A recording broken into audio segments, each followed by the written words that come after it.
देखिए, ऐसा कोई सेंसिबल आदमी नहीं है दुनिया में जो प्रसन्न नहीं रहना चाहता। अल्टीमेटली आप और मैं जो कुछ भी करते हैं उसके पीछे हमारा एक ही मकसद है कि हमें उसमें क्या प्राप्त हो जी? खुशी प्राप्त हो। लेकिन अगर हम अपने आसपास देखेंगे तो आप पाएंगे कि खुश लोग बड़े कम हैं, जबकि हर व्यक्ति एक ही चीज की तलाश कर रहा है और वो है खुशी। तो इस सब्जेक्ट पे काफी सोच विचार करने के बाद, काफी पुस्तक पढ़ने के बाद, काफी अपने जीवन में झांकने के बाद मुझे कुछ चीजें समझ में आई हैं जो मैं आपको बताता हूं। सबसे पहली चीज प्रसन्नता के बारे में जो मुझे समझ आती है, खुशी इस बात पर निर्भर नहीं करती कि कितनी बड़ी आती है, खुशी इस बात पर निर्भर करती है कि कितनी बार आती है। फॉर एग्जाम्पल, ज्यादातर लोगों को क्या लगता है, जब मैं अपना मकान बना लूंगा तब खुश होऊंगा, जब मेरा बेटा डॉक्टर बन जाएगा तब खुश होऊंगा, जब मैं ये पद हासिल कर लूंगा तब खुश होऊंगा, या जब कुंवारे होते तो मेरी शादी हो जाए तब खुश होऊंगा, बच्चे हो जाएं तब खुश होऊंगा। लेकिन आप एक चीज देखो, एक समय होगा जब आपका सपना होगा कि जिस दिन मैं मोटरसाइकिल खरीद लूंगा उस दिन खुश होऊंगा, बहुत खुश होऊंगा। और फिर आपने एक दिन मोटरसाइकिल खरीदी, पहले 3 महीने उसके रिम भी धोए होंगे रोज। फिर एक समय ऐसा भी आता है कि आदमी उतनी सीट पे कपड़ा मारता है जितने पे बैठना है। अब क्या हुआ, यही वही तो मोटरसाइकिल है। लेकिन दिक्कत पता क्या है, अब तो ये मोटरसाइकिल प्राप्त हो चुकी है, इसमें अब वो खुशी महसूस नहीं हो रही। जब बेरोजगार होता आदमी, जब नौकरी मिल जाएगी तो बहुत खुश होऊंगा, हुआ भी था। पहले 1 महीने, 2 महीने, 3 महीने, फिर चौथे महीने से आज भी जाना पड़ेगा, छुट्टी नहीं है, थोड़ा कुछ और नहीं। अब क्या हो गया, कुंवारा होता आदमी, शादी हो जाए तो खुश होऊंगा, होता भी है पहले 3 महीने, फिर इससे अच्छा तो कुंवारे ही थे। आप ऐसे कई लोगों को जानते होंगे जिनकी शादी हो गई है लेकिन 10-15 साल हो गए लेकिन बच्चे नहीं हुए, देखे होंगे आपने ऐसे लोग। कभी ऐसा आदमी आपने भगवान से ऐसी प्रार्थना करता सुना है कि हे भगवान, एक अच्छा सा IIT और IIM जाने लायक बच्चा दियो, सुपर इंटेलिजेंट बच्चा दियो? कभी सुना आपने ऐसी प्रार्थना किसी को करते हुए? क्या प्रार्थना होती है उस टाइम? कैसा भी, हरा, पीला, ना काला, नीला, जेंडर कोई भी हो, बस हे भगवान क्या दे दे एक। जिनके हो रखे हैं, ये क्या हो गया, छांट छांट के मेरे ही घर नालायक पैदा हुए। या तो तू पहले बताता है तेरी एप्लीकेशन में कि तेरे को सारे इंटेलिजेंट वाले चाहिए थे, जब हो नहीं रहे थे तो कुछ भी दे दो, जब हो गए तो ये क्या दे दिया।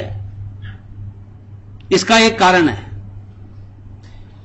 हमारे अंदर एक गलत आदत है। और वो आदत क्या है, हमें जिस चीज की प्राप्ति हो जाती है उसमें सुख की समाप्ति हो जाती है। जिस भी चीज की प्राप्ति उसमें सुख की समाप्ति। और अगर यही आदत हमारी कंटिन्यू रही तो आप आज इस देश के प्रधानमंत्री भी बन जाओगे तो भी दुखी रहोगे, क्योंकि उसकी भी प्राप्ति होने के बाद 3 महीने तो गुजरेंगे ना। तो आपने और मैंने अगर प्रसन्न रहना है तो क्या करना है, जो प्राप्ति हो रखी है उसकी ना इंपॉर्टेंस कम ना करें, ना समझें उसकी इंपॉर्टेंस कम। नई नई शादी होती है तो आदमी रोज घर जाके अपनी पत्नी से पूछता है, ठीक हो, खुश हो, घर वालों की याद तो नहीं आ रही, कुछ चाहिए? वही बीवी 6 महीने बाद, हाँ भाई कोई चिट्ठी तो नहीं आई, कोई बिल तो नहीं आया, उसका हाल नहीं पूछ रहे। क्यों सर? फर्क एक ही है, अभी प्राप्ति हो गई बस, अब ये कहां जाएगी, खासकर हिंदुस्तान में। है जी? इससे क्या पूछना रोज रोज, और किस कोई पूछने देगा तेरे को? यही तो पूछने दे रही है, इससे पूछो ना रोज क्या हाल है, खुश हो, ठीक हो, प्रसन्न हो। पर हम ज्यादातर पति इसलिए भी नहीं पूछते क्योंकि हमें पता है इस सवाल का क्या जवाब आएगा कि तेरे साथ और कुछ तो हम भी फिर इसलिए पूछते नहीं है। जिस चीज की प्राप्ति उसमें सुख की समाप्ति, एक तो ये कारण है। दूसरा कारण, आभार की मनोवृत्ति नहीं है। आभार की मनोवृत्ति यानी एहसान नहीं मानता व्यक्ति किसी भी चीज का।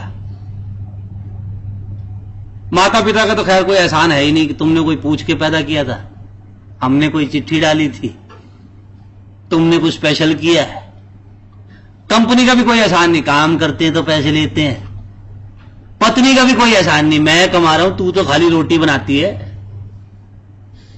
किसी का कोई एहसान नहीं। अच्छा और छोड़ो, उस परमात्मा का कोई एहसान नहीं, बल्कि शिकायत है उससे रोज, तूने हमको दिया ही क्या है, तूने हमको दिया ही क्या है। मैं एक कंपनी में सेमिनार करने जाता हूं जी रेगुलरली। लास्ट टाइम जब मैं वहां गया तो मैंने एक चीज नोटिस की कि वहां क्या होता है कि जब भी प्रोग्राम शुरू होता है तो उससे पहले ना उनके वीपी साहब आते हैं, थोड़ा बोलते हैं, फिर प्रोग्राम शुरू होता है। लेकिन इस बार जब मैं वहां गया तो मैंने देखा वीपी साहब नहीं आए। तो मैंने बाद में लोगों से पूछा, मैं कहा जी क्या हुआ, वीपी साहब कहां हैं? तो उन्होंने बताया कि उनके बाएं हाथ का जो अंगूठा है वो लटक गया है, मतलब अब उसमें हलचल बंद हो गई है, हिलता नहीं है, जिसके कारण उनका कोहनी के पास यहां पर ऑपरेशन हुआ है, जिसमें 2.5 लाख रुपए का तो खर्चा आया है ताकि ये अंगूठा दोबारा से हिले। आप लोग जो मुझे सुन रहे हैं एक बार अपना अंगूठा हिलाइए जरा, हिल रहा है?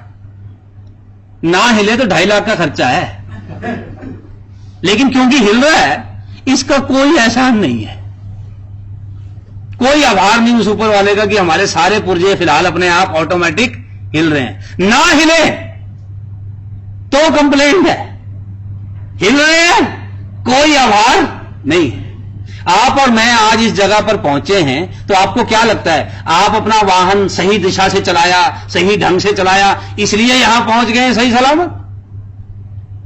आप इसलिए भी सही सलामत पहुंच गए हैं क्योंकि आपके आसपास से जितने वाहन गुजरे उन्होंने भी ढंग से चलाया, एक भी काफी था। अगर उसको झपकी आती, स्टीयरिंग हिला देता तो काम हो गया था। आप तो अपना स्टीयरिंग ढंग से पकड़े रखो, पर आपके पीछे वाला ट्रक वाले की ब्रेक फेल हो जाए तो पहुंच गए। पर है उस ऊपर वाले का ये शुक्रिया कि इतने वर्षों से मैं सड़क पे चल रहा हूं पर मेरे आसपास के किसी वाहन से गलती नहीं हुई। हां, इस बात का अभिमान जरूर है कि मैं गाड़ी बहुत अच्छी चलाता हूं। कितना नाशुक्र है आदमी। क्यों साहब, आपके जन्मदिन पे कोई आपको 15 रुपए का रुमाल गिफ्ट कर दे, उसको 3 थैंक यू बोलता है आदमी। वो ऊपर वाला रोज ऑक्सीजन फ्री में गिफ्ट कर रहा है, उसका कोई धन्यवाद नहीं। सुबह उठ के मुंह बनाता आदमी, आज भी उठना पड़ेगा। अरे शुक्र कर आज भी उठ गया है, पर नहीं, आभार मानने का आजकल कोई फैशन है नहीं। पत्नी का कोई आभार नहीं। रोज सवाल पूछते हैं हम, तू सारा दिन घर पे करती क्या है? एक दिन अगर वो अपना काम ना करें तो आपको पता चल जाएगा वो क्या क्या करती हैं। यस और नो? पर क्योंकि वो रोज अपना काम बिना गिनाए कर रही हैं, हमें क्या लगता है जिसने मोटरसाइकिल नहीं बनाई उसने काम ही नहीं किया। भाई तूने कोई पुर्जा लगाया है? ये जो आप कपड़े पहन के आए हैं प्रेस हो रखे हैं, अपने आप तो नहीं हुए होंगे? आपकी जुराबें अपने आप तो नहीं धुलने चली जाती कि चलो आज गंदी हो गई तो वापस आ जाती हैं धुल के? कोई करता ही है ना, पर उसका कोई एहसान नहीं है। अगर प्रसन्न रहना चाहते हैं तो थोड़ी आभार की मनोवृत्ति का अभ्यास शुरू कीजिए। आज घर जाइए, आपको कोई ना कोई पानी तो देता होगा घर पे, या बंद हो गया? अब मिल रहा है जी, मिल रहा है ना? तो जो आज पानी दे उसको क्या कहना है जी? धन्यवाद। आभार मानना ना, क्या कहना है? धन्यवाद। अच्छा सपोज कोई ना दे, सपोज हालत इतनी खराब कर दी हमने कि अब कोई नहीं दे रहा, खुद ले लो। अपना ही घर तो है, क्यों नहीं? आभार की मनोवृत्ति, धन्यवाद, आप इसको करके देखो जी, आनंद बढ़ जाएगा। एक और आदत डालो, मांगने की बजाय थोड़ा देने की प्रवृत्ति रखे आदमी। देने का मतलब मैं ये नहीं कह रहा धन बांटना शुरू करो आप। हर पति अपने दिमाग में सोचे कि आज मैं ऐसा क्या करूं कि मेरी पत्नी और प्रसन्न हो जाए। हर कर्मचारी सोचे कि आज मैं ऐसा क्या दे दूं कंपनी को कि कंपनी में थोड़ी और बेहतरी हो जाए। हर बेटा सोचे आज मैं अपने पिता के लिए ऐसा क्या करूं कि मेरे पिता को मुझ पे गर्व हो।